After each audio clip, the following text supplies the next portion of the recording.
It took 2 weeks to call every state.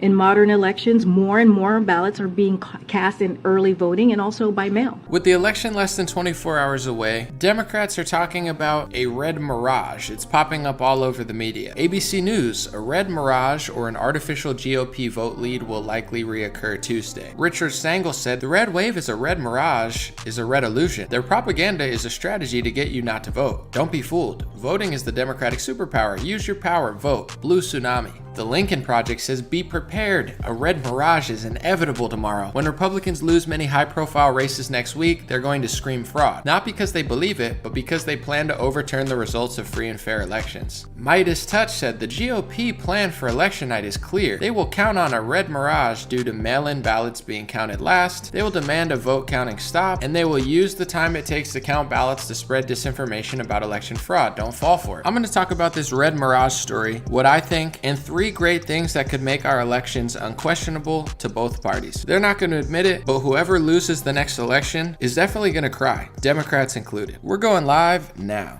It took 2 weeks to call every state. In modern elections, more and more ballots are being cast in early voting and also by mail. And many states don't start counting those ballots until after the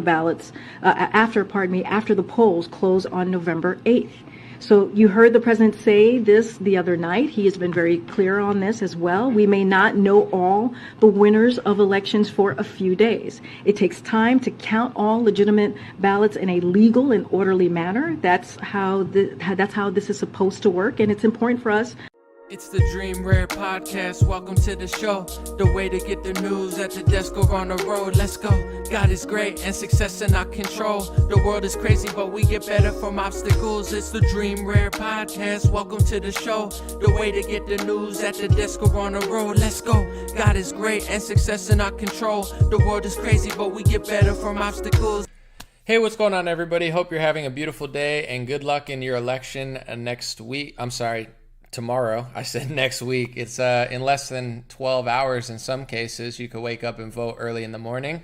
Check out your times.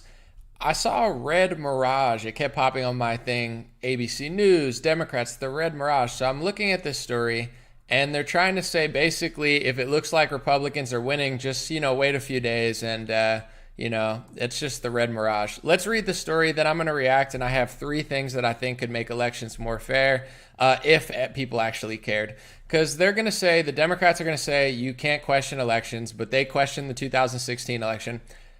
Whoever loses this election is going to question the election. That's just the truth. If Democrats lose, it's Russia, it's Bernie supporters, it's Trump supporters, it's grandmas, it's, Tennessee. They're going to blame everybody. So it's just funny. I know it's a fair election until they lose, and then they're going to cry. But let's read this article. ABC News. Also, sorry, I didn't mean to just be all over the place, but the Justice Department is also monitoring polls in 24 states for compliance. I'm going to read that Justice Department branch too, because a lot of people think that's kind of weird. I don't know if branch was the right word, but you get what I'm saying. All right, let's see. Early election night results might not indicate final tallies, and why that's okay, said ABC News. A red mirage or an artificial GOP vote lead will likely reoccur Tuesday. I love how the media is always like, this is going to happen, and here's why it's okay. Here's why this is what you like. You are getting very sleepy. You want to wait for days and weeks for your election. You want to save democracy from Putin and Trump, right? You're getting very sleepy. Yeah, forced mask our children. Gender doesn't exist. Yes, I would rather wait weeks for my results than get them overnight. It's like the way they write their articles are so funny. It's just like, here's why we're telling you what to think when we tell you this, right? ABC News. As early election day results come in on Tuesday, it will likely appear that Republican candidates vying for any number of federal or statewide races appear to be leading their Democratic opponents, even by large margins. Their leads will dwindle or crumble completely after perceived dumps of votes are recorded by state election officials who count mail-in and absentee ballots in the days or even weeks following Election Day. This phenomenon was popularized as the red mirage or the blue shift after the 2020 presidential election, when former President Donald Trump took a deceptive lead in several competitive states on Election Day due to delays in counting of Democrat mail-in ballots. Their preferred method of voting due to the COVID-19 pandemic only to eventually dissipate. Oh, sorry, they're trying to run an ad on my page. Hold on. Their preferred method of voting due to the COVID pandemic only to eventually dissipate when the entire reserve of votes were totaled. The illusion was the principal component of Trump and his allies' false claims that the contest was fraudulent upon his ultimate loss to Joe Biden. So I just want to say this real quick. I'll read the rest of the article. I could see both sides of this argument because if you do have a lot of mass mail-in ballots, Democrats do vote probably by mail more. Republicans don't trust the mail more often. So that would make sense if you're counting the mass mail-in ballots later, that there would be some sort of a Democrat wave. Here's where it gets interesting, though. I have 3 things that can make our elections more fair. As if I'm speaking to my audience who probably agrees, but the people running the country, I don't even know if they really want elections to be more fair. First of all, identification voting, I think, is obvious. The fact that you can't even get certain delivery stuff without uploading your identification into an application. You can't get on a cruise, can't get on a plane, can't do anything, but you could vote. That doesn't make sense. They claim it's racist. Everybody knows that's a lie. That's one. 2, they use the mass mail-in ballot thing for the pandemic.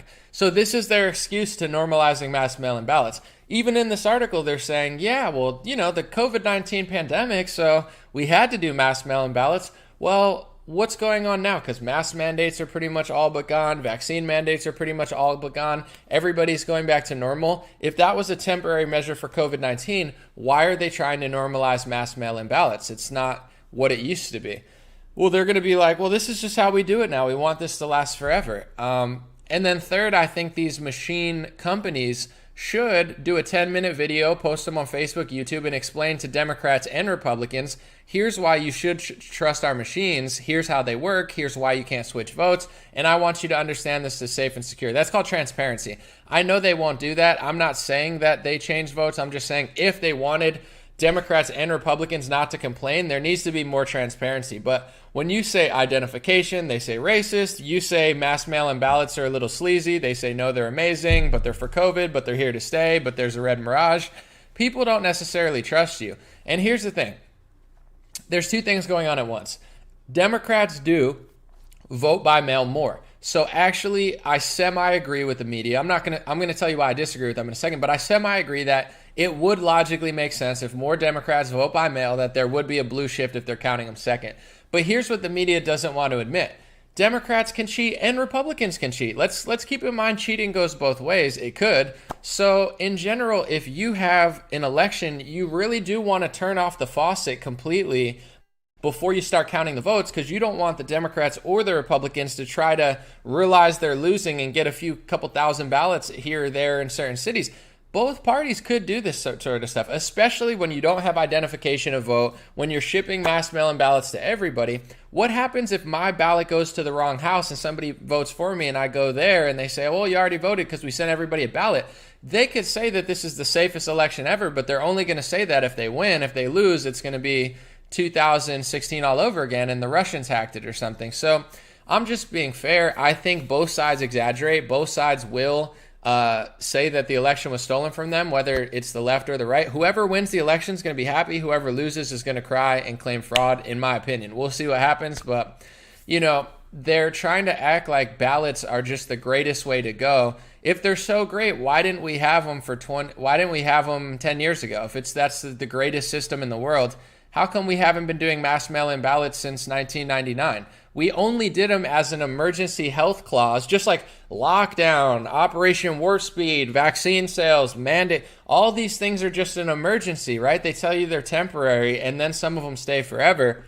If it's such a great system, why wasn't it like that beforehand? And if it was for the COVID pandemic, you get it. I don't want to drag on, but they try to conflate the fact with we understand, or at least I understand, that Democrats vote by mail more, and there is going to be some sort of blue wave towards the end if you're counting them second. But I don't know what their excuse is in Pennsylvania, but you guys got to figure out how to count this thing in less than 24 hours.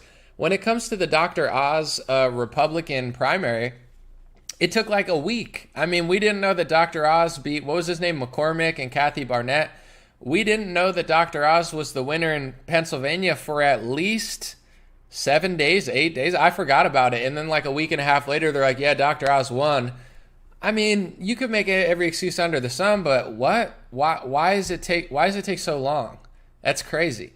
And if it's a close race and it's taking long, I don't know. Either side, obviously we know what's what, but either side could try to, switch up. It's not worth it. But I'm going to read a little bit more of that article, see what they're saying. Why and where we may see a red mirage. So they're telling you where the votes are going to shift in this ABC article. This is likely to occur again on Tuesday, according to election experts, because the same cocktail of factors that led to a red mirage in 2020. Democrats have continued to use mail-in voting more than their Republican counterparts, while some of the same decisive states will take a longer time to tally their mail.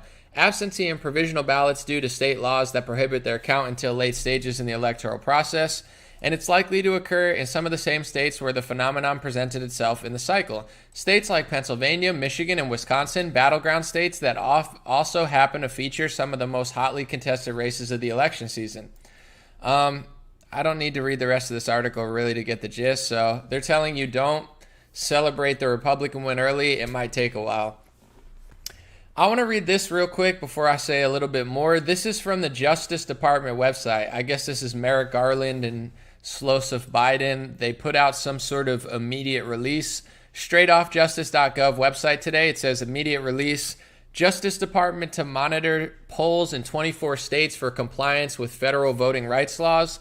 The Justice Department announced its plans to monitor compliance with federal voting rights in 64 jurisdictions in 24 states for November 8, 2022. Since the passage of the Voting Rights Act of 1965, the Civil Rights Division has regularly monitored elections in the field in jurisdictions around the country to protect the rights of voters. The Civil Rights Division will also take complaints from the public nationwide regarding possible violations of the federal voting rights through its call center. So I'll just name some of the cities that the Garland, Biden, Justice Department is sending their people. I'm sure they're going to be fair and nonpartisan, hopefully. Yeah. Bethel, Alaska, Dillingham, Alaska, Coosfelix, Alaska, Navajo, Arizona, Pima County, Arizona, Pinal County, Arizona. There's Georgia, there's Florida, Broward County, Miami County, Palm Beach County, Massachusetts. I'm not going to read all of them. New Jersey, there's a few. I think it's interesting that Maricopa County is one of them. Broward County is one of them. Detroit, Michigan is one of them. Let's see if they did Wisconsin too. Milwaukee, Wisconsin's one of them. So, I don't know. Don't know if I trust the Biden-Garland regime to accurately be fair there, but we'll see. I don't want to stay too long. I just wanted to report that a bunch of Democrats in the media are saying that there will be a fake red mirage, and not to get excited because it's going to take a long time in certain states. We'll see. If they really wanted to make voting fair, they'd do voting ID. They would try to phase out the mass mail-in ballots. It shouldn't be millions of mass mail-in ballots. They could say it is. They could say it's the safest thing ever, but we all know it's not, and we all know what they did. I think Gavin Newsom passed some sort of thing to say that mass mail-in ballots were forever in California. Let me see real quick.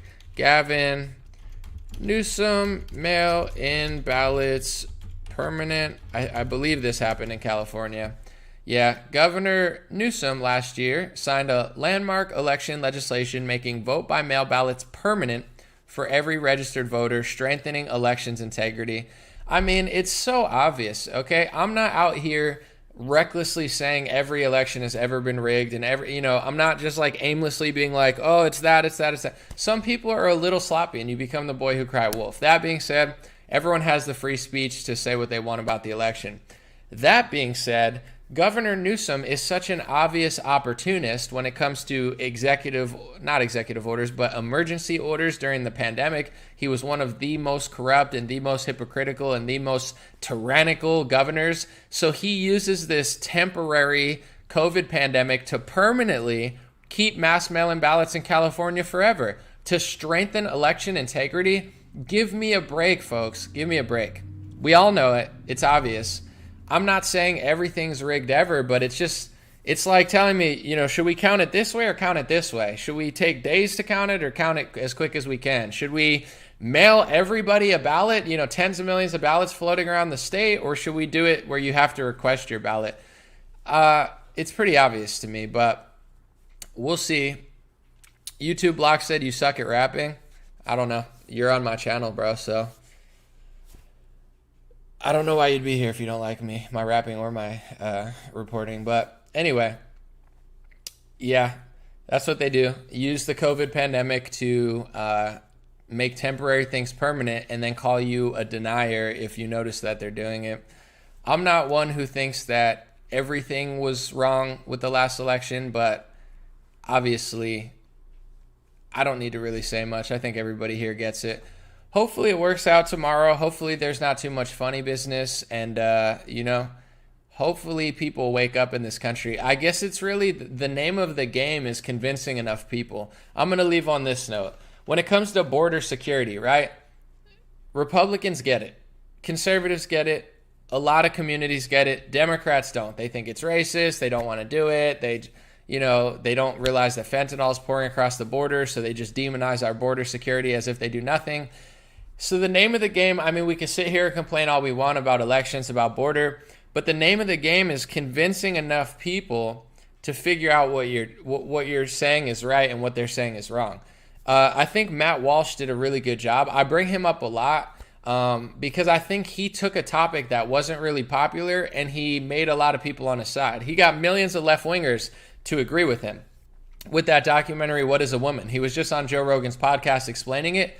And the way that Matt Walsh did it was he exposed something that a lot of people don't see, made a good piece about it, but kind of just let them speak. Like, I don't think Matt Walsh was too forceful in the documentary. I don't think he was like trying to jam his opinion down his throat. He was more just being a mirror. He was like, what is a woman? You tell me. And now the tides are turning on that topic because of one man. I'm not going to say he's the only one, but he's taken more leeway on the gender ideology battle going on in this country than probably anybody's ever done for really any topic that's not in politics or anything. He just works for Daily Wire. That's kind of the direction people have to go. How do we convince people that mass mail-in ballots are not as good of an idea as identification voting? And here's where it gets tricky. One day to vote is hard for certain people to get off work. I understand the left-wing perception, although I don't fully agree, that the left wing says, well, working people want to vote and they're so busy they don't have time to just do it one day. Let's do it over the course of a couple of days. It's not a bad point. I mean, you could say I understand that it's riper for corruption and fraud and it's not a good idea, but someone said it's open late, but still, I mean, I'm somebody I would say I'm not as busy as the average person. You know what I'm saying? I do a lot of work, but I'm more flexible. Sometimes I can't even run my own errands when I want to do them. So, of course, tomorrow I'm going to get to the ballot box. I'm going to make a point to get there. But I do understand if somebody has a job and kids, I get the left-wing perspective that it's not easy to get there, in a single day. But to be fair, the mass mail-in ballots were for COVID. It's unhealthy to get to if that weren't the case, they would have been doing it for decades. So, we have to come up with a convincing argument to really get people to figure it out. But I think it's happening. I think the shift is happening. I think the Biden administration is exposing itself. And it's kind of interesting how it's almost like the Democrats are the best inspirer of Republican voters and Republicans are their own worst enemy. Like Biden being president is probably a huge reason that Republicans are likely to win more seats in the House and the Senate if it ends up holding up. Because when Trump's in office, it's this weird psychological game they play in politics. Trump's in office, throw everything at him, right? He's the president, just throw an orange juice thing at him, throw coffee at him. You're just trying to knock him over, and then when you get in office, then you get everything. You're like, okay, we made him look terrible, we sabotaged him, we destroyed his life. And now that Biden's in office, it's like passing the torch off. Like, it's yours now, here you go. Now they have it in their hands. Now Karine Jean-Pierre has to make excuses for him. Now prices are going up. They don't have an answer for crime in the city. So, it's almost like it's better to not be in office because, then you're just sitting there and you're holding the baby, metaphorically, and Everybody's like, oh, yeah, Biden is bad. Because when Trump's in office, it's like, Trump's so crazy. And he is a little annoying, honestly, as somebody that used to like him. But, he was doing stuff. But, well, the grass is always greener on the other side. It would be better if Trump was out of office. And then Biden gets in office. There's no more Trump really anymore. I mean, he talks still, but it's Biden's government now. It's Democrats in office. And, San Francisco's still going to crap. Los Angeles is still going to crap. The country's going to crap. It was technically a bipartisan operation, but Democrats are doing worse. They're force masking your children more. They wanted to shut down the schools more. They print more money. They don't want to have real conversations about anything. They cry, hate speech with almost every topic. And there's no more Donald Trump to point at because he's kind of chilling in Mar-a-Lago. So I think the reason people are voting Republican is because Trump kind of took a step to the side and there was no more character. That's why, in my opinion, I don't want to harp on this too much, but, I don't want Donald Trump to run. I mean, if he does, and he probably will. But in 2016 to 2019, I feel like he was that necessary guy. He was a sledgehammer. He was a wrecking ball. He broke the system. He said a lot of truth. He got there. I just don't think he's the same person. When I used to listen to him talk, he was on the precipice of every topic. Like, you're talking about every social topic, every economic topic. Trump was the man. There's no denying it. Trump was that dude. His Twitter was fire. His speeches were fire. Everything he said was on the pulse of everything. Now when I listen to him speak, he sounds like a man that's only concerned about himself. He talks about his own election for 30 minutes. He talks about his own raid for 30 minutes. I'm not saying not to talk about the raid. It really happened, but he never talks about the forced masking. He never talks about the lockdowns. He never talks about, he acts like, it's almost like he's trying to brainwash Republicans into living in Trump world. And it's like, MAGA, what about the world that we've lived in for the last 2 years? He acts like that never happened. And most of his speeches over the last 2 years, DeSantis talks about all this COVID lockdown stuff, all this stuff the whole time, and Trump never mentions it. So it's kind of this weird dynamic, but in general, I really think he's only as useful as he's going to be real. If he's going to be not honest and just sell vaccines and just be about himself, and he has that negative connotation that everybody wants to point to him and vote for the other side, it's almost like he's just purposely sabotaging the party in some senses. I mean, you could probably beat Biden. I hope you do, but I would love if he just kind of stepped to the side and let someone like DeSantis or Rand Paul take over the reins, and then we could hold them accountable and look at them. But we'll see. I do definitely see for this election, though, the reason I brought that up was because I feel like people are voting Republican because Democrats are so obviously crappy. They've overplayed their hand, and there's no more boogeyman to point to because he's kind of chilling. They can't really beat us at this moment. Democrats lie about a lot of stuff. They're not cool. They censor too much. Their cities suck. In my opinion, we don't really need somebody just loud getting us in trouble all the time and just saying stuff. It's it's not really necessary at this point. Biden sells more Republican, votes than any probably Republican does. There's some cool Republicans, don't get me wrong, but, just pointing at them is probably effective, but it's just my opinion. Someone said Trump is a better communicator than ever. Anomaly. I listened to his speech today. I mean, I'm not gonna act like the guy's not a good speaker. He's very funny. He's very charming. He's very charismatic. He's, for his age, he's an extraordinary, person, energetic. He's a good communicator, no doubt. But I just, in my opinion, he's almost brainwashing people to live in Trump world. It's like when DeSantis speaks, it's like, here's what's going on in Florida. Here's what I'm doing for the children. Here's what I'm doing with this. With Trump, it's like a big circus. It's like, here's Daddy Trump. I'm going to talk a half hour about myself and my raid. I'm going to talk a half hour about the 2020 election. I'm going to talk about myself. I'm going to talk about myself. Then I'm going to talk about myself. And then I'm not even going to mention what your kids went through. I'm not going to mention the lockdown. I'm not going to mention the mandates. I'm not going to mention all of the stuff that we just went through. I'm not going to mention the, when DeSantis talks about what they're doing to children as far as the, gender stuff, DeSantis, it's not a big show. It's like, here's what's going on. Here's what I'm doing about it. Here's what I think. With Trump, it's like a big circus. It's like, come to the Trump show and I'll talk about myself. Is he a good communicator? Absolutely. But he's trying to brainwash conservatives into acting like 2020 never happened and 2021 never happened when it's the biggest issue in our country. If you want to talk about mass mail-in ballots, let's not play the victim. Just like we say to Black Americans or Jewish Americans or Democrats or anybody, everybody says, let's not play the victim. But then everybody wants to play the victim. If you want to say mass mail-in ballots, shifted the election, then why did you lock the country down? Why did you extend the spread? Why did you badmouth Georgia when Governor Kemp tried to open his state? Why didn't you govern like Kristi Noem? If you governed like Kristi Noem, there never would have been mass mail-in ballots, and there would have been a stronger argument against it. So it's like, to me, this is just my personal perspective. As somebody who used to like Trump probably more than everybody here, he's the type of leader who doesn't take any accountability. When Tom Brady loses a game, he says it's my fault. Donald Trump shoots himself in the foot 50 times. He shoots our country in the foot. He prints $6 trillion. He puts pharmacy lobbyists at the head of HHS. He puts in a puppet surgeon general that's just like Fauci. He works with Fauci. He works with Dr. Birx. He tells Georgia to shut up and get shut down. He badmouths Governor Kemp. He badmouths Steve Bannon. He picked Mike Pence, and then he badmouths Mike Pence. He picked him. I don't like Mike Pence, but it's not like Mike Pence showed up to haunt Trump's dreams. That was Trump's choice. Trump shoots himself in the foot 40 times. He's the reason, part of the reason that mass mail-in ballots are even there, because he didn't do a good job, rejecting the tyranny. And then he acts like he has no part in it. To me, he's like the ultimate con man. He's like, I personally believe that if Donald Trump could sacrifice 2 million of his supporters into a fiery pit to hell in order to like slightly benefit his own business or his own his own personal perception, he would do it. I don't see him as a leader that's going to go into battle and be like, yo, I'm going to die for my country. I'm going to sacrifice myself for the people. He's like, I'll throw you in fire. I don't think he's like a good person, really, personally.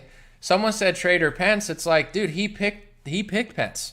I don't have this argument. I've had it 100 times, but if you don't like Mike Pence, ask yourself why he picked Mike Pence. He gave Big Pharma the keys to our government. He picked a Big Pharma lobbyist and put him at the head of HHS.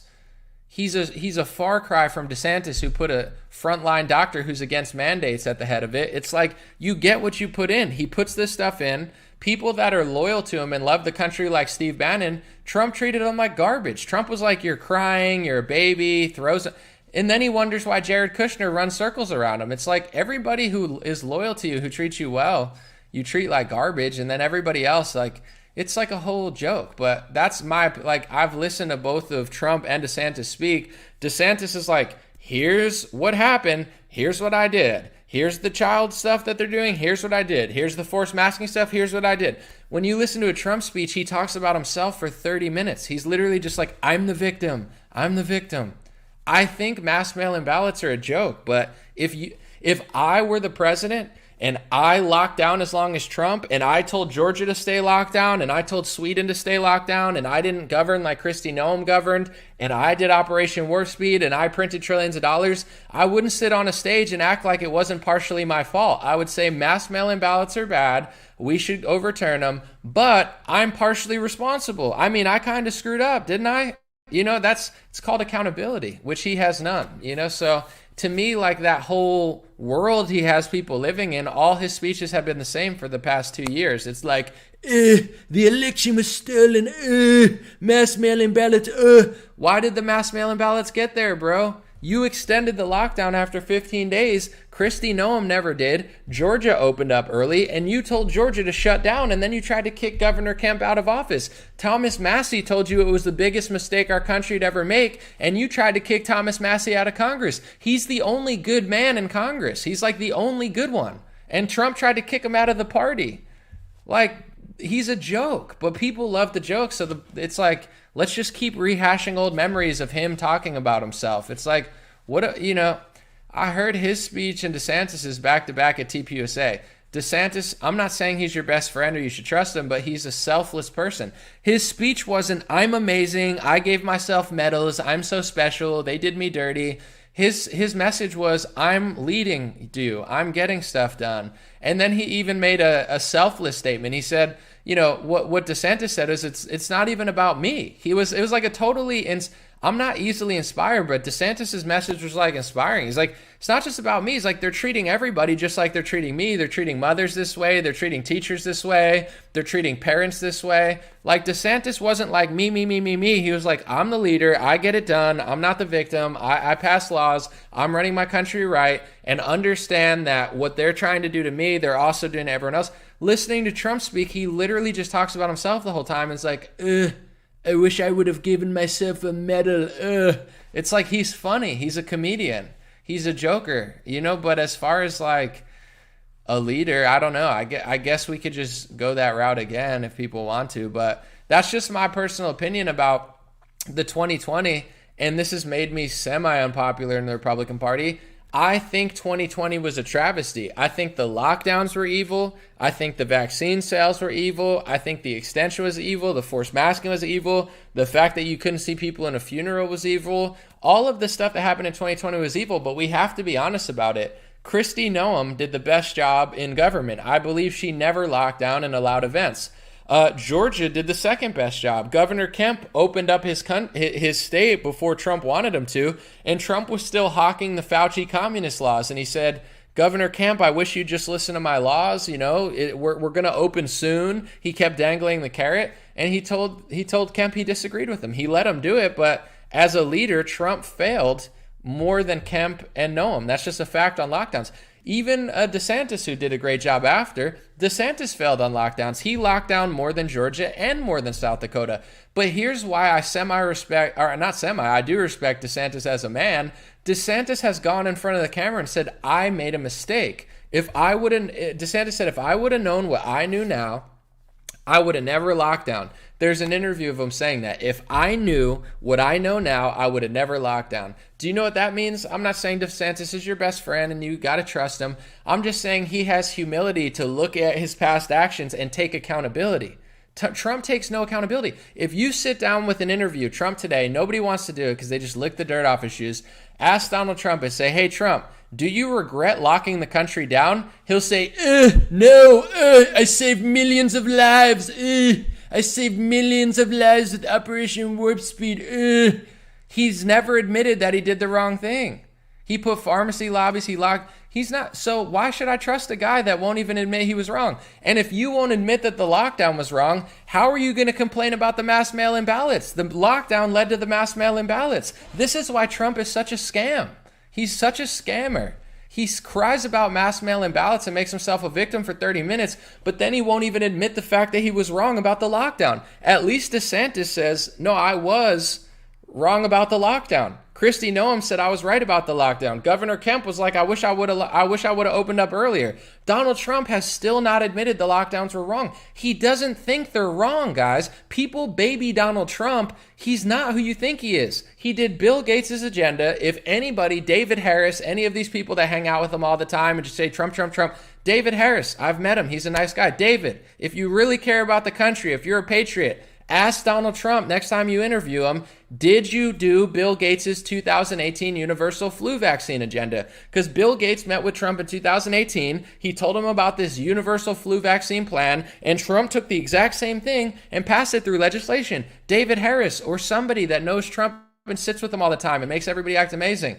Ask him if he regrets putting a pharmacy lobbyist at the head of HHS, because when you give Big Pharma the government, you're going to get what we got. Is he going to do that again? Of course he's going. He has no accountability because I'm the crazy mean one for asking him these questions. Are you working with Bill Gates? Are you working for Bill Gates? Are you going to hire pharmacy scammers at the head of our government again? Because that's what you did last time. Nobody wants to ask him these questions. And the main question that's the most important, if you're going to cry about mass mail-in ballots all the time, I'll agree with you about mass mail-in ballots. But why did the mass mail-in ballots get there? Because of the lockdown. So ask Donald Trump. Trump, do you regret locking the country down? He's gotten asked that question multiple times, and every time he says, no, he saved lives. He's smart. He fought China with his lockdowns.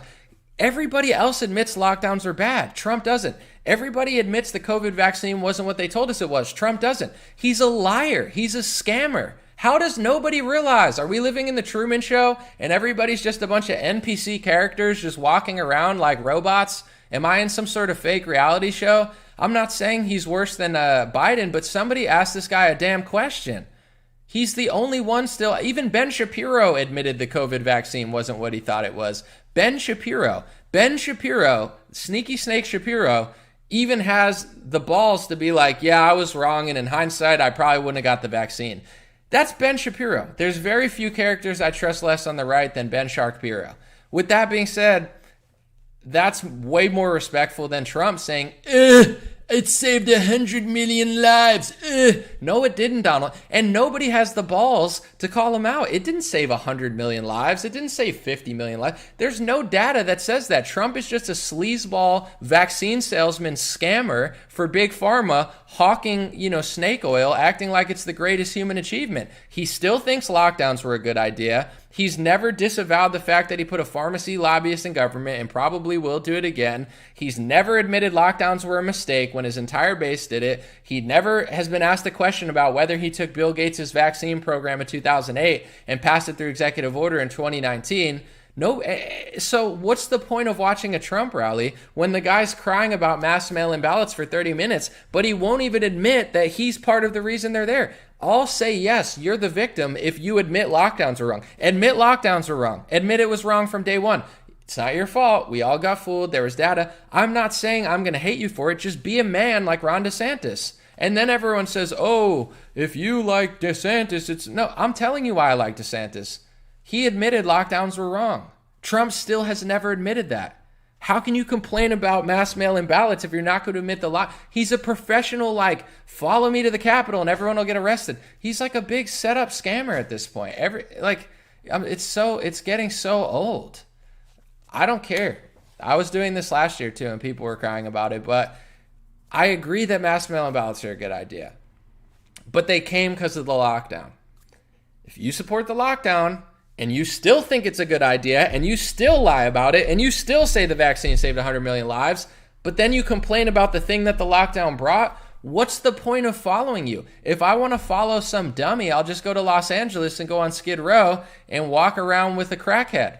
I don't follow leaders that are stupider than me and faker than me. I looked up to Trump when I thought he was better than me. He was stronger than me. He seemed wise, on point. He was smart. I looked up to Trump when he was a good leader. He's not a good leader anymore. He's a horrible leader. Horrible leader. He's just aimlessly talking about himself, aimlessly talking about the last election without even admitting why the last election happened that way. At least Kemp and DeSantis are passing bills to try to make the election a little bit more safe. Such a joke. We'll see what happens, but someone said he got played hard. He's playing himself, though. If he sat there, I'm just going to say, if he sat there and said, listen, I'm not going to say I regret what I did because I did it in good intention, but in hindsight, the lockdown was a bad idea. Extending the slow the spread phase after 15 days was a bad idea. Working with Fauci for too long was a bad idea. Operation Warp Speed was a bad idea. People act like that wasn't bad just because it wasn't mandated. People say to me, but Anomaly, he didn't mandate it. I'm going to tell you why Operation Warp Speed is evil and bad, even without a mandate. Ready? Is fentanyl mandated? No. Does that make fentanyl good? Millions of kids are dying from fentanyl, but don't worry, guys, because it was never mandated. It doesn't mean what's going on isn't evil. China, Mexico, there's still a fentanyl crisis. Opioids were never mandated, but wasn't there an opioid crisis? But Anomaly, they weren't mandates don't mean something's good or evil. Mandates are evil in themselves, but just because you didn't mandate something is such a low, pathetic bar. Ready? I'm going to walk you through why Operation Warp Speed is evil. Donald Trump put a pharmacy lobbyist, Alex Azar, he was a pharmacy executive at Eli Lilly, okay? He put a pharmacy lobbyist at the head of HHS. That pharmacy lobbyist was the one who declared the emergency for the pandemic. It wasn't Trump. It was his HHS executive or secretary. Once that emergency was declared, something called the PrEP Act was spurred. The PrEP Act says under an emergency, you don't have liability for side effects, injuries, and deaths from a product.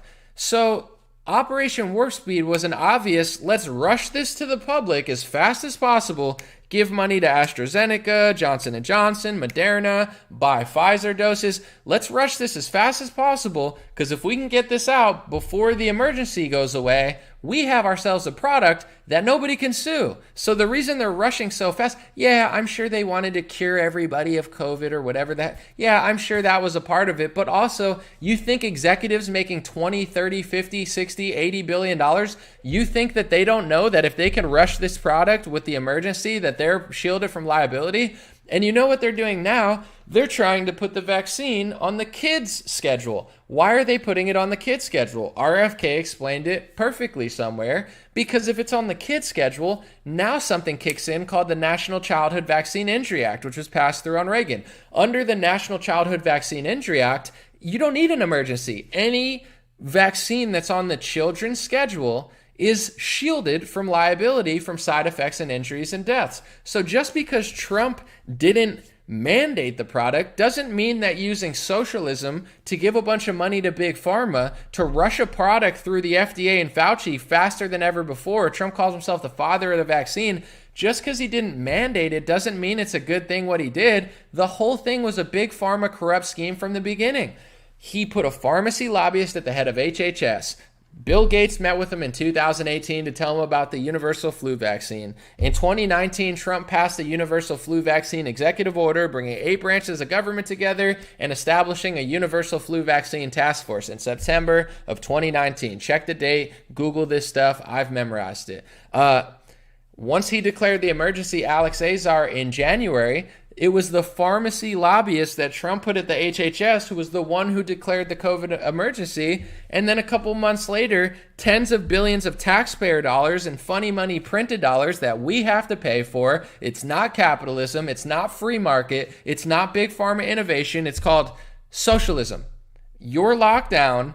We're going to give your money to big pharma so they can rush a product so it gets covered by the PrEP Act and they can get it out to the public. We can use all this propaganda to tell you you're a bad person if you don't get it. And God forbid anything happens to anybody. You have no way to sue and get money because the PrEP Act shields Pfizer and Moderna. This was the most corrupt scheme in modern history, even without the mandates. The mandates made it more evil, but I'm tired of Trump bootlickers saying, well, he didn't mandate it, so what he did is good. It's not good. He's never answered a question on Bill Gates because nobody in the right wing has the balls to ask him a real question. They just lick the dirt off his shoes and make money off the guy and grift off him, okay?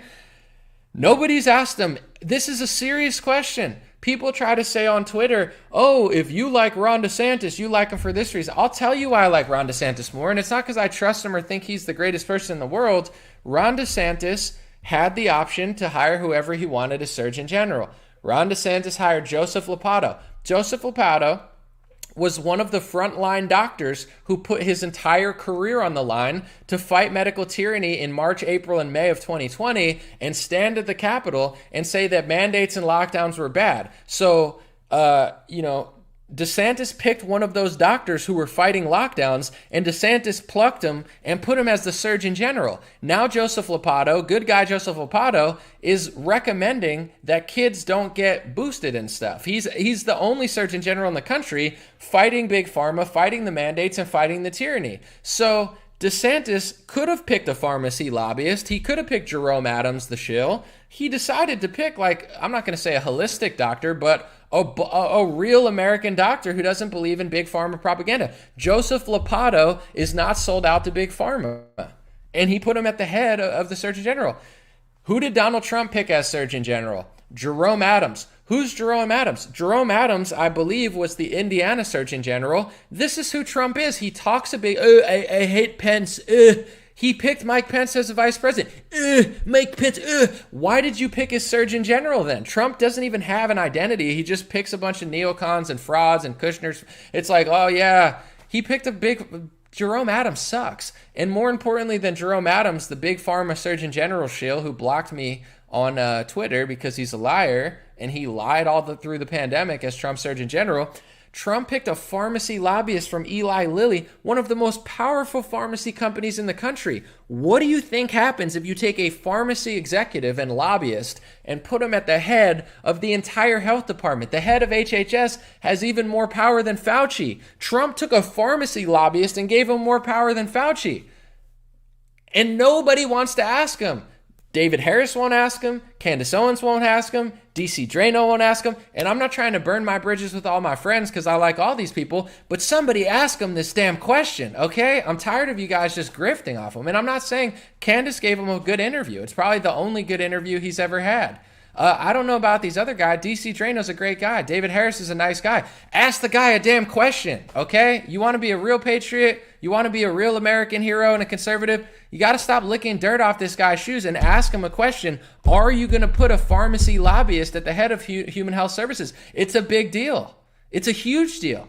In fact, it probably led to everything that we saw in 2020 on multiple levels. His decision in 2016. So somebody ask him this question, because it's not like, oh, DeSantis is younger and he's cooler. I mean, they have a lot of the same flaws, but yeah, he's half his age. But the big elephant in the room is Trump sold our government out to big pharma, and DeSantis gave the health department to a holistic / frontline doctor. It's not even remotely similar. It's like evil versus good in that department.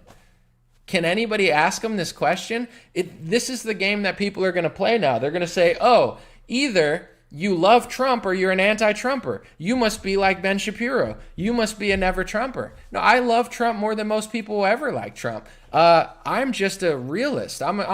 This is the truth. I don't know any other way to put it. He's a shell of who he was. He made 30 mistakes, and I just want to know before I even think about voting for the guy again, did you learn anything from your mistakes? And do you want to know the truth?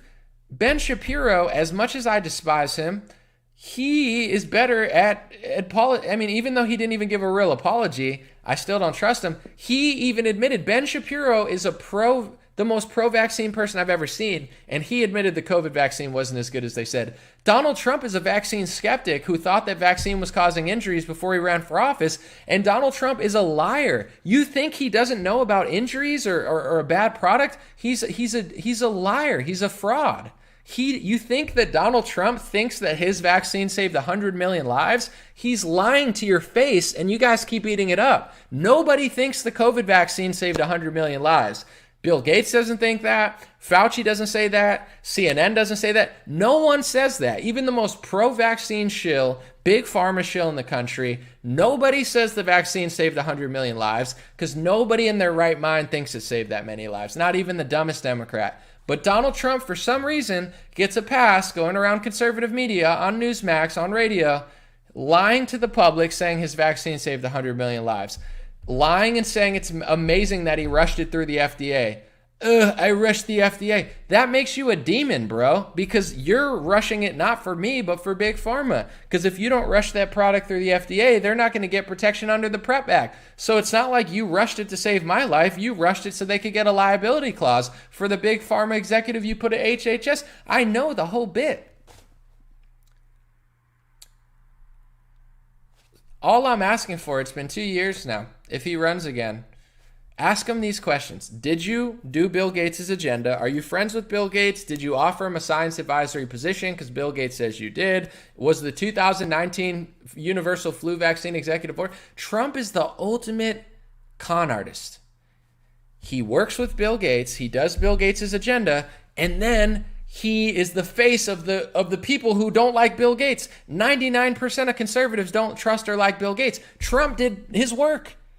Oh, Anomaly, I don't believe you. Then ask him the question. This is my challenge. I hope I'm wrong. Ask him a question. Does anybody want to ask him? Does David Harris want to ask him? Nobody wants to ask him. You know why? Because I bet you I know his answer. He offered Bill Gates a science advisory position in the White House. He took Bill Gates' universal flu vaccine plan from 2018 and passed it via executive order of 2019. As you think you're fighting Bill Gates, you're worshiping the guy who's working with Bill Gates. Literally. Prove me wrong. Somebody ask him the question. Prove me wrong. Say, listen to how he talks about Anthony Fauci. He's like, oh, Tony, Tony's a good guy. Yeah, we know, dude. I genuinely think DeSantis dislikes Anthony Fauci and Trump likes Anthony Fauci. But he has to play this game for his own base. How are you going to worship a guy that's working for the guy that you think is destroying our country? How are you going to cry about mass mail-in ballots when you're worshiping the leader who won't even admit that the lockdown was wrong? DeSantis admits the lockdown was wrong. Governor Kemp admits the lockdown was wrong. Kristi Noem admits the lockdown was wrong. Candace Owens admits the lockdown was wrong. I admit the lockdown was wrong. David Harris admits the lockdown was wrong. Every conservative influencer says the lockdown was wrong, with the exception of like Nuance Bro or something, who's still delusional. But with that being said, the guy that you want to run for president again won't admit the lockdown was wrong. Why? Because he did it. He's in on it. He doesn't want to ruin his business method of working for Big Pharma. And here's a little rude awakening for people. I don't know if I could even say this with the fact checkers, but it's my opinion.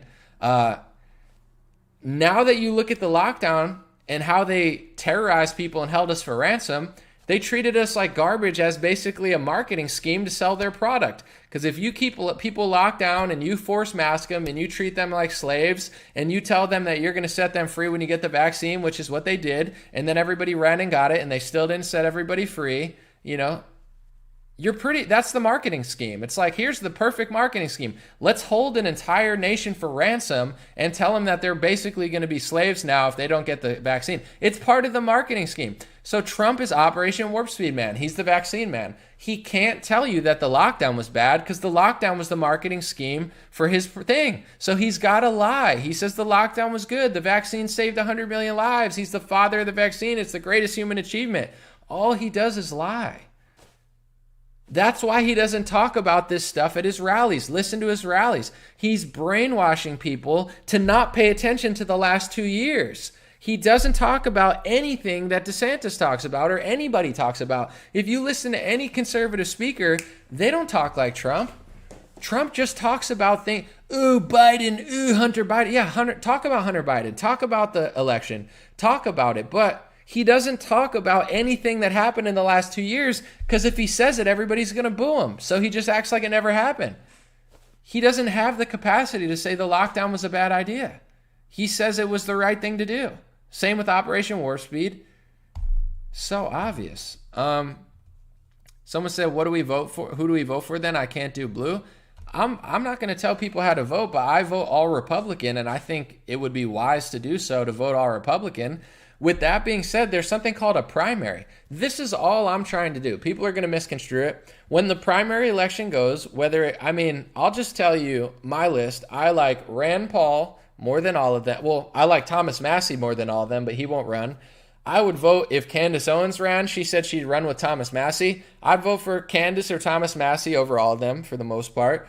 I'd vote for Rand Paul over all of them for the most part. I'd vote for DeSantis over Trump. And then the rest of them I don't really care about. I mean, Pence is a joke. Pompeo's a joke. You get what I'm saying? They're not even really in the race. But when the primary comes, I'm not asking people to vote Democrat. That's the worst thing you could do.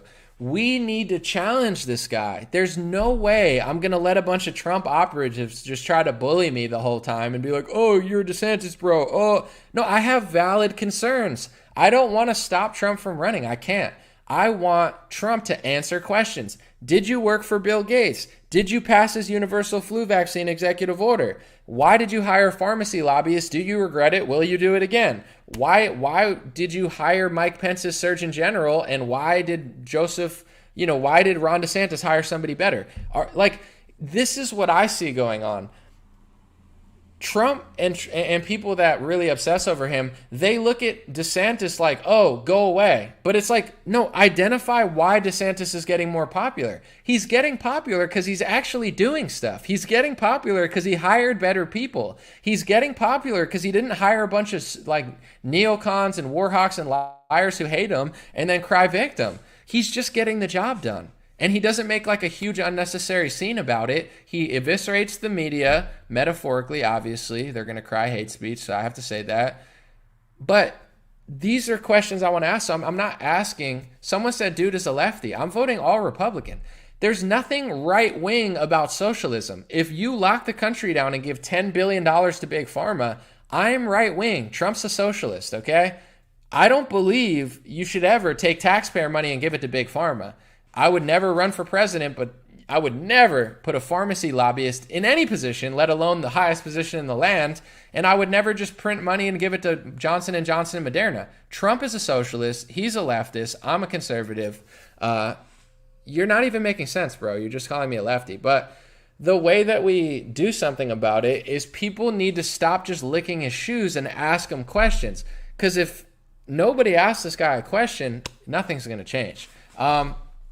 Someone said I'm not a lefty. I mean, on every topic, I'm more right-leaning than Trump. He speaks like a conservative, but I think socialism is when you take $18 billion or $16 billion You take taxpayer money or money you just had the Federal Reserve print, and you give it to the big pharma to rush their product through, a corrupt program that you created so they can rush it out to the product. If I was president, I would try to get rid of the National Childhood Vaccine Entry Act. I don't think that you should have something that blocks liability from big pharma. Big pharma deserves liability for their products. If it's good and safe, let it be safe. If it's not, pay the price. I understand the dynamic to it, but whatever. Someone said, I'll say it, Anomaly's right wing. Well, I seem moderate to a lot of people because I'm a thoughtful person, but it depends what you mean by right wing and left wing. I'm thoughtful, I think things through, but, economically, to me, right wing would be like anarchy and left wing would be like communism. If you went left, the further left you go, the bigger government gets. If you go right wing, true right wingism economically, would be like anarchy. No rules, no laws, libertarianism. And then like moderate libertarianism, then you have Republicans, then you have Democrats. Here's the elephant in the room though. Republicans act like libertarians, but they govern like socialists. I'm going to repeat that again because it's exactly what happens every time a Republican wins, and Trump was no different. In fact, he was worse than everybody when it came to this in 2020. Republicans act like libertarians. They talk like libertarians. They run on the platform of a libertarian. But then when a Republican get in office, they do socialism. They print trillions of dollars. They sign every omnibus bill. They expand government. They create the Space Force. They do Operation Warp Speed. They give out, universal basic income under the name of COVID. But Anomaly, he had to do that. Yeah, and the Democrats have to do it for climate change and racism. There's always going to be an excuse for big government, guys. They don't just come and knock on your door and say, hey, let's just print money and make you poor. They need an excuse. It's the same reason every time a tragedy happens in the news, all of a sudden they start pushing gun control. It's not that they don't want gun control. They just don't know how to push it until a tragedy happens. Then they try to just exploit that tragedy because they know emotions are high. When a COVID's happening, emotions are high. Let's exploit it. Let's do socialism. The real way to beat this would be, I realize that Republicans are better than Democrats, but they failed me. That's the way to beat this. You failed us in 2020. You became socialists and communists. Now it's time for us to not do that again. But here's why Republicans never learn. Because they always con you into thinking they're not going to do it again, and then they do it again. Well, George Bush did this. Well, Obama did this. Well, Trump did this. Well, Trump screwed up, but it's not his fault, but he's going to come again. It's the same story for the last 30 years, guys. Yeah, he's a little different, but for the most part, the whole reason they never change is because they convince you that they're going to. But they don't even, try. It's like, well, Trump is bad, so vote for Biden. Well, Biden's bad, we'll vote for Trump. It's so obvious. It's like it's kindergarten level stuff at this point. So, I guess I don't even feel bad for most people anymore because everybody likes to be scammed. It's like if you live in a major city and you vote Democrat, you deserve that city. It's not everyone else's fault, it's your fault. If you're a Republican and you cry when I say that they're socialists, you deserve socialism. You're going to get socialism. You got socialism, and there's no plans to stop it. People can't see through the left-right paradigm, so they think it's going to be stopped. When Tim Scott, who's friends with Trump, I'm Tim Scott. I am a good guy. I'm a nice guy. Yeah, Tim Scott, great guy. Tim Scott did a rebuttal to Biden last year or this year, and when Tim Scott did his rebuttal, he said, Biden is passing unnecessary spending bills. When we were in office, we did the CARES Act, and it was bipartisan, and Democrats and Republicans came together for the common good. He's bragging about socialism. Thomas Massey says, a true libertarian, a true patriot, a true conservative, Thomas Massey says, the CARES Act is the biggest socialist communist scam in modern history, and it's the biggest exchange of wealth in modern history. The CARES Act. And Tim Scott says, the fraud who's friends with Trump, it's a good thing. And everyone claps because they think they're fighting Biden. Am I the only one that realized that they're bragging about the socialist scam they did? The only one that calls it out is Thomas Massey. Follow on Twitter, Thomas Massey, the only real libertarian and conservative in the entire party. The rest of them are just actors, con artists, and socialists, pretending to be conservatives. Are they better than Biden? Yeah, there's two socialist parties, and I think the Republican one does a better job. But they're not libertarian. They're not conservative. maybe socially in some categories, but economically, they're further left than Democrats were 30 years ago. They're too far left economically. And there's always a reason to print the money. There's always another thing. Well, we need to go to war. Well, we need to shut down because of COVID. Well, we need health care. There's always an excuse. Someone said election count to take months. Hopefully not months. Someone said Paul and Massey will never be allowed to win. I don't know. I think Rand Paul maybe has a chance because Rand Paul has played he's played the game a little bit. He's not like a complete matrix breaker. I think Rand Paul could win. I think he's accumulated enough power and, he does a decent job. I would like him more than DeSantis or Trump personally. I would like that, but I'm going to take off in 1 second. Let me see. He's not a strong enough leader. I think Rand Paul could do it. He's young still. He doesn't have that oomph, but if Biden can win it, Rand Paul could win it. Biden's not really a strong leader. It's just, I think Rand Paul's personality last election didn't jive well with Trump. It wasn't his time, God doesn't make mistakes. It wasn't Rand Paul's time to win before, and it probably isn't now. But I think Rand Paul could win in a couple years. Someone said if the GOP is socialist and some nationalists, so what should they be? Yeah, but they're not. It's not even really that. I hear what you're saying, but honestly, here's the thing about the socialism and the nationalism. Obviously, everybody thinks of Germany and the Nazi Party, but if you look at the left-wing party, they're international communists. It's not like national socialism. They're we're socialists, but we don't have a nation. It's okay, that doesn't make it more righteous because you're a socialist, but you have no respect for your nation. I don't like socialism either way, so I'm not really for that system. But let's get you to run and ask Thomas Massey, Rand Paul, Alex Jones, Robert Barnes. That would be quite the team. We would definitely get ourselves in trouble, but shout out to Owen. Hope he's doing well. And Alex, I know he's in a lot of legal trouble. I don't want to run for office. I'm trying to do news analysis, but in general, when it comes to how the world works, I don't think politics is everything. I think Matt Walsh did more than any Republican in office besides maybe Ron DeSantis. Ron DeSantis is the most effective governor we've seen in a while. And Matt Walsh had a bigger cultural impact on the election than any Republican. You don't have to run for office to have an impact. And there's got to be some people in the media. It can't be everybody wants to run for office. I'm a news analyst. I don't want to run for office. I like what I do. I think I'm good at it. It's important, shaping public perception and not allowing certain people to just make certain narratives. It's really important. The way they're going to take away the First Amendment in this country is by shaping public perception. If the left wing can convince you that everything's racist and sexist, and Ben Shapiro and Dennis Prager can convince you that everything's anti-Semitic, then public perception's been molded to not respect free speech. The second that they pass hate speech laws, we lose the Constitution. So you can run for office and say, I support free speech, but really it's the people molding public perception that are probably having a bigger impact on our First Amendment than even most people running for office. I would say I have a way bigger impact than most people in the House, some of them pass laws, but besides the ones about, there's a lot of no-name, congressmen that nobody really cares about, and they have really no sway culturally or socially. Someone said, are you blocked? No, you're not.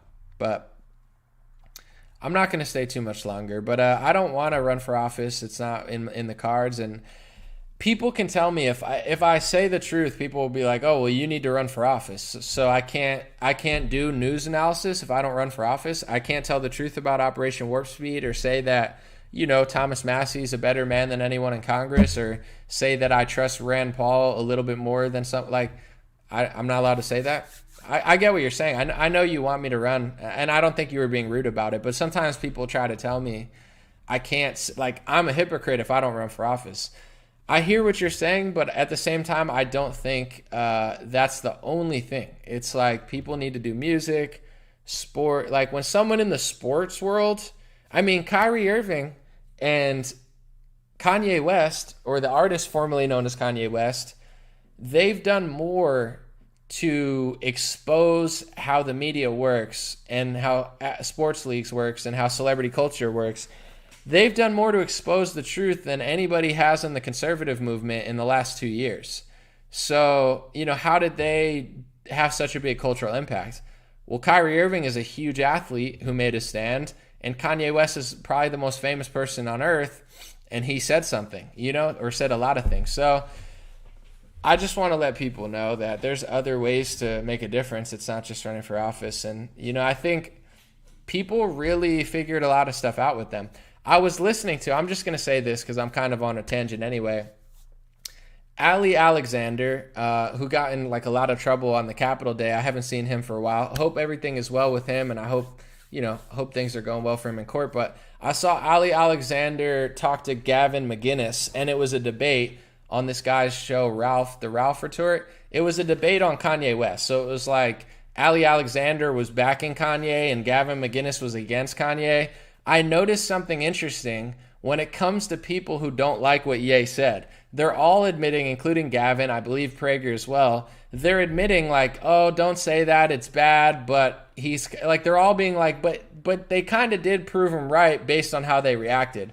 But the interesting part is, in my perspective, the people who don't like what Ye said and think it's hateful and wrong and you shouldn't name groups or whatever, they're coming up with this like theory that he's wrong for saying it, but the ADL and certain Jewish groups and media companies and banks, etc., they overreacted and overplayed their hand, and it's a bad idea to do that because since they overplayed their hand, now they're going to make Kanye look like he's right. That's their theory. Like, oh, you shouldn't have done that because now you're making Kanye look like he's right. All I'm saying is maybe they didn't make a mistake and overplay their hand. Maybe that's what they've been doing for decades and they just exposed it. I don't think it's this big coincidence that they overplayed their hand. I think they've always been doing that, even behind closed doors. I know they've been doing that, even in the Republican Party. They've been trying to blacklist and blackball people for the last 4 years. Everybody who works at PragerU and Daily Wire's like, they're like leftists, like afraid to say something or else Ben Shapiro's going to cry hate speech. Look at Candace Owens. She retweeted a Jewish left-winger who made a valid point in a specific tweet, and Ben Shapiro retweeted it and basically was like, don't say that, don't retweet that.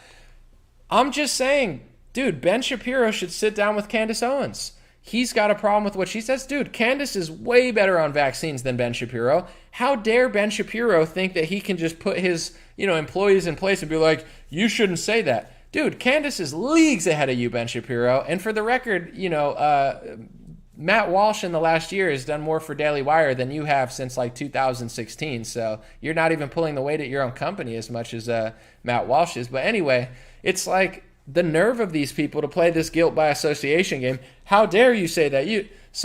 It's been happening. It's not random. They're exposing what's been happening behind the scenes in the Republican Party, in the media.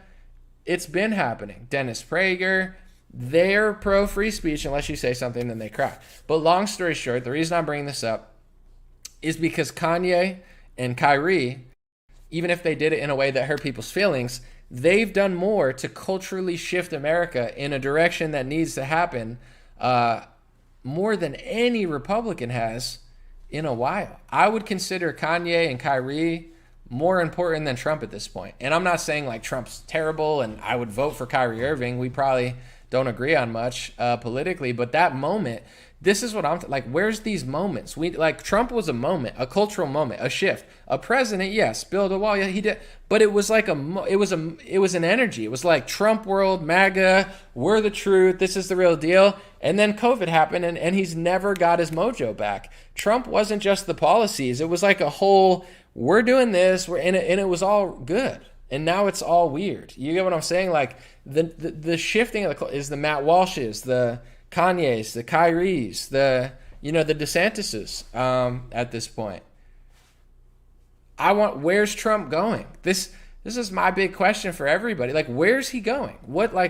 I'm listening to his speeches. Like, it's the same thing over and over. Like, where's Trump with his finger on the pulse? Where's the Trump that's tapped into all the things we're going to?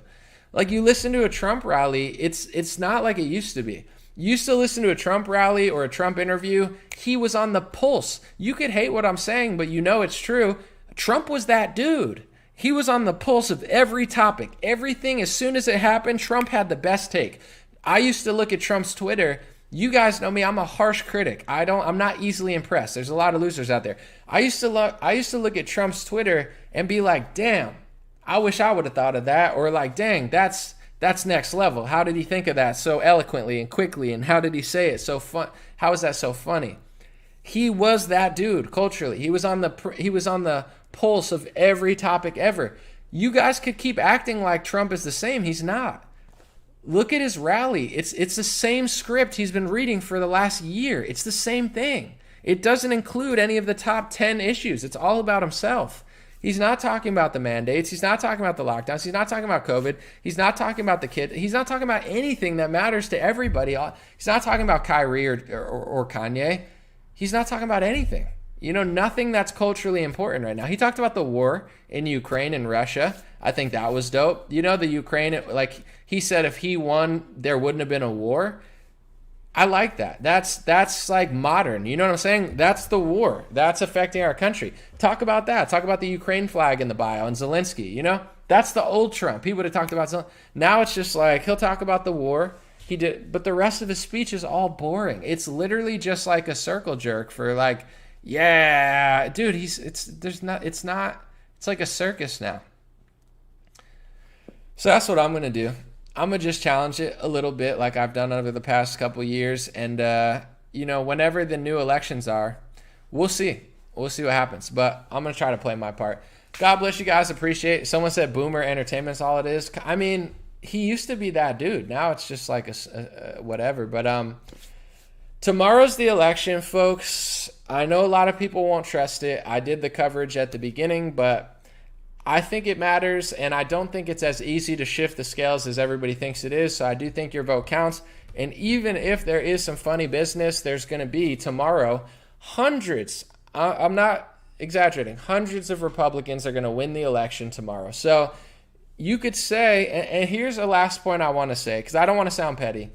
If you don't want to vote, that's on you. I'm not going to tell people they have to. But what cracks me up, in my opinion, doesn't matter who you are, if you say, oh, it's rigged, I don't want to vote, it doesn't matter, but then you live in a conservative state, a conservative city, you live in a Republican area because you're a Republican, you want your Second Amendment, you want to be able to open carry or carry, concealed carry, go move. If you don't want to vote, all I'm saying is I don't disagree with you because there is some corruption, but if voting doesn't matter to you, why stay in a red state? It doesn't matter. The reason that state and that county is red is because people vote for Republicans. If everybody felt like you, that would be blue.